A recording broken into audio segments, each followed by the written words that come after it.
Hello. Here we are again. Where have I been? Unmotivated. I barely motivated to go to the gym more than 3 to 4 times a week. People have been asking me, when are you gonna post again? You need to be consistent in posting to have, subscribers and people who watch your videos. I know that. I know. I'm not talking about an Uber horror story today because I have not been doing Uber as much as I have wanted to or been telling myself that I am going to. I'm not gonna lie to y'all. I've been in the house a lot. I go to work, majority of the time to the gym, and I come home. I spend a lot of time with my boyfriend and my couch. So, but here we are. Today, we are diving into a subreddit. Why? Because I watch a lot of murder mystery makeup with Mama Bailey Sarian. I listen to Corpse Husband, his old stuff where he was still talking about the creepy stuff. And I watch a lot of Mortis Media. I have a subreddit. Creepy stuff pops up on my timelines and my For You pages a lot. I love me some Haley Reese. She's so sweet. She's so nice. I love her. I watch her all the time. So I'm like, why not? It's a hobby of mine. And I was listening to Mortis Media in the shower the other day. And I was like, why don't I just read a story from off of my subreddit when I'm in between Uber horror stories? The regular stuff happens, but it's like everyday things that you endure when you're a woman dealing with society. So it's not really much to talk about. Even when I am doing Uber, it's like insignificant stories, nothing too crazy, like a gun being put out on me. So here we are.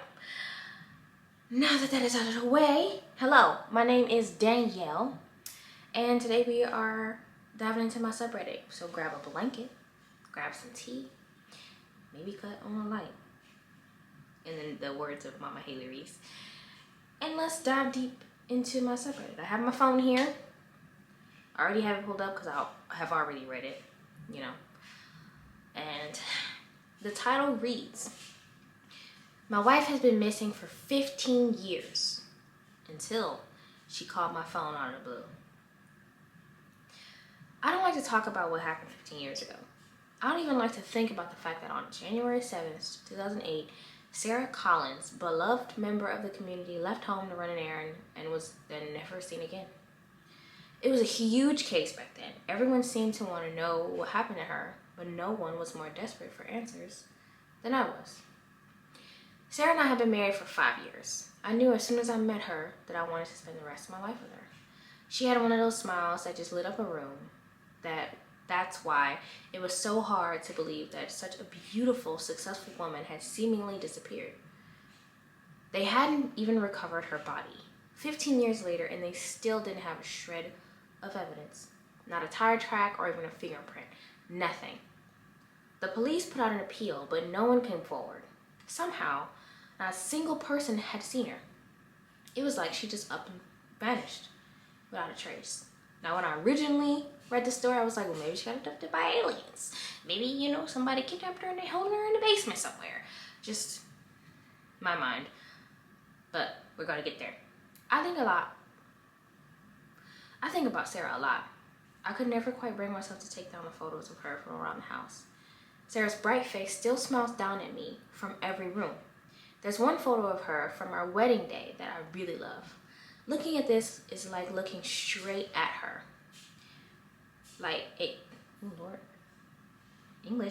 It captured her perfectly.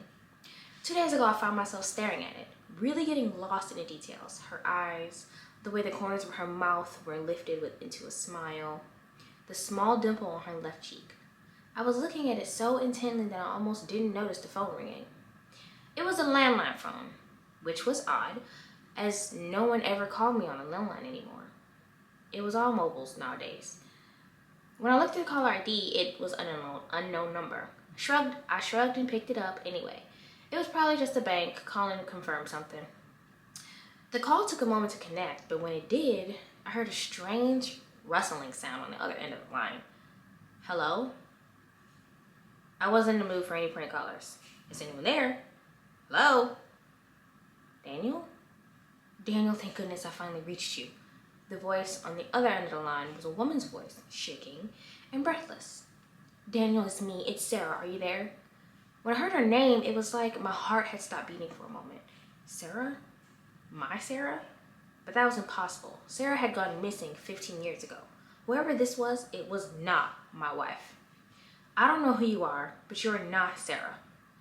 I hissed into the phone coldly. Stop calling this number. I had dealt with a lot of these calls, especially when Sarah first went missing. Con artists, fraudsters, anyone who wanted to manipulate a grieving husband. I knew none of them were my wife. No. Daniel, wait, you have to listen to me. It's Sarah. You have to believe me.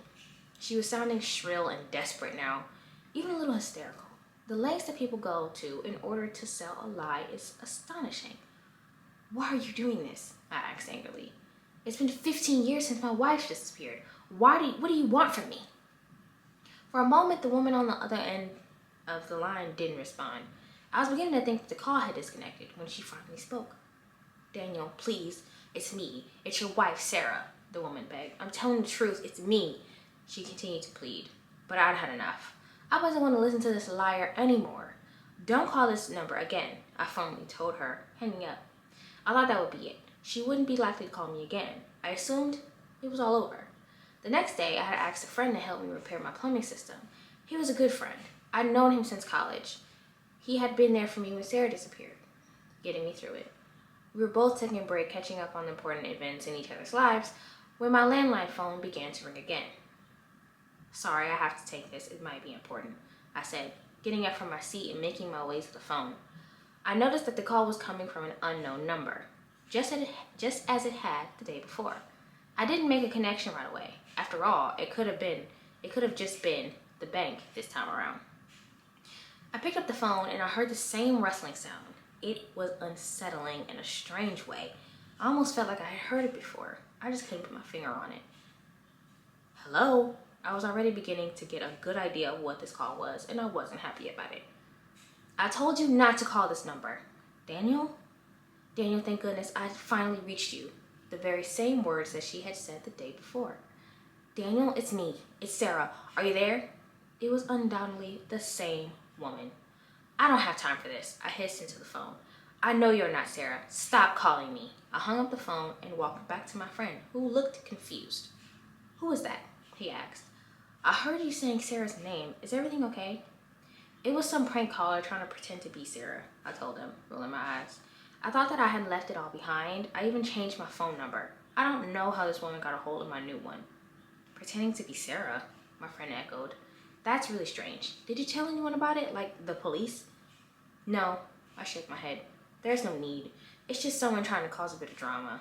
They probably want money or something like that. I made it clear that was the end of the conversation. I didn't want to continue talking about it, bringing up harmful reminders of the past.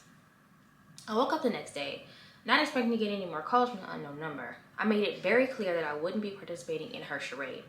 However, I was quickly proven wrong. As soon as I started to walk downstairs for a glass of water, the phone rang again. I thought about letting it ring, but I had a better idea. I was going to issue a much stronger warning to the caller, even threaten to get the police involved if the calls won't stop. That would scare her. I was certain of it. I picked up the phone, hearing the very same eerie rustling.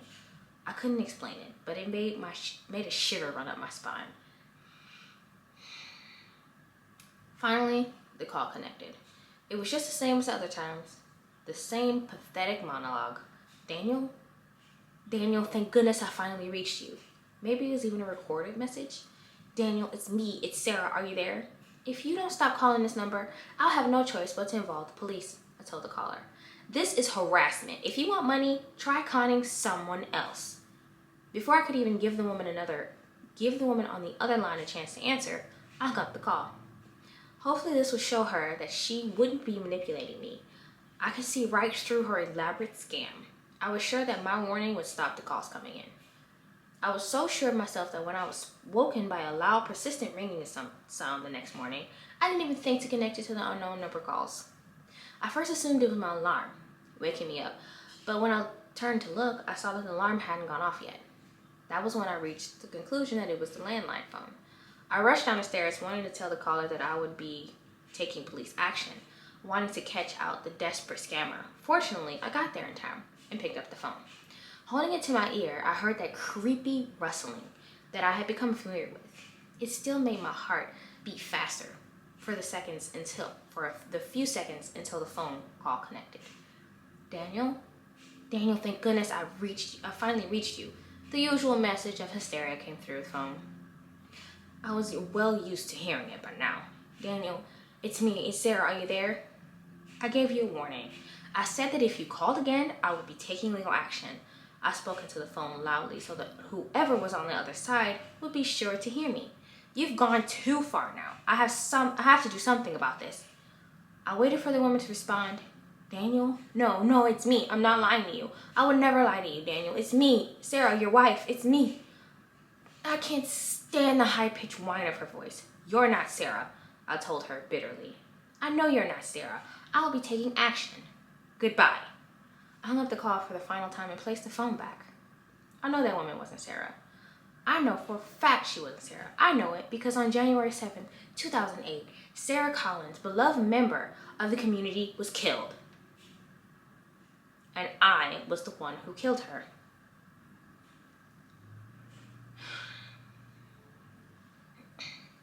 Sarah was an incredibly beautiful woman. I couldn't believe my luck when she started showing me interest. I didn't exactly have a lot of experience talking to women, and I was ecstatic that someone like Sarah had chosen me.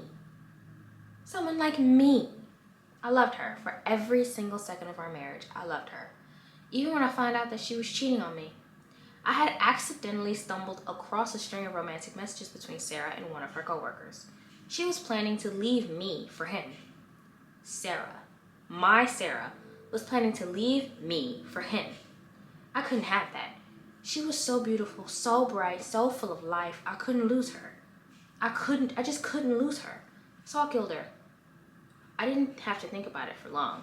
It was the only way that she would be mine, only mine forever, if she was dead. She would never leave me. She would always be my Sarah. When the police arrived, I made up some elaborate lie that she had gone out to run an errand and never come home. The very same lie ended up on the headlines of the national news. I didn't know if I would even get away with it. But a year passed, and then another, and then another. 15 years passed, and no one ever saw through me. I was about to walk back upstairs when I heard a small tapping at the window. Click, click. That was the sound of the window opening. That was when I heard it.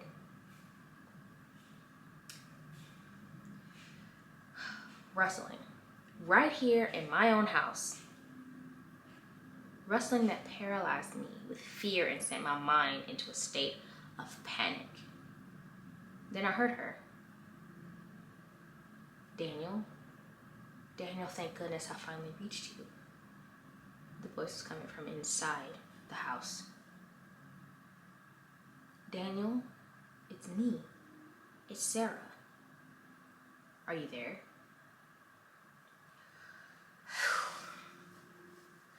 Plot fucking twist. He killed his wife. Absolutely insane. Absolutely insane. Now there is a part 2. I will read it if you want me to. You just gotta let me know. As for this, that's insane. When I read that he killed her, my heart sank. That caught me off guard. I did not think that, she was murdered. I thought it was more if she was locked in somebody's basement. It was like a sex slave or something. I don't know. Or somebody kept her in a box, like that one girl. And she got kidnapped and was kept in a box under somebody's waterbed. Well, thank you for spending this time with me. I hope you enjoyed that story. I hope you liked the little plot twist that they had in there. My subreddit, I swear. Thank you for getting cozy with me. I hope you enjoyed that. But I'll see you in the next one. Bye!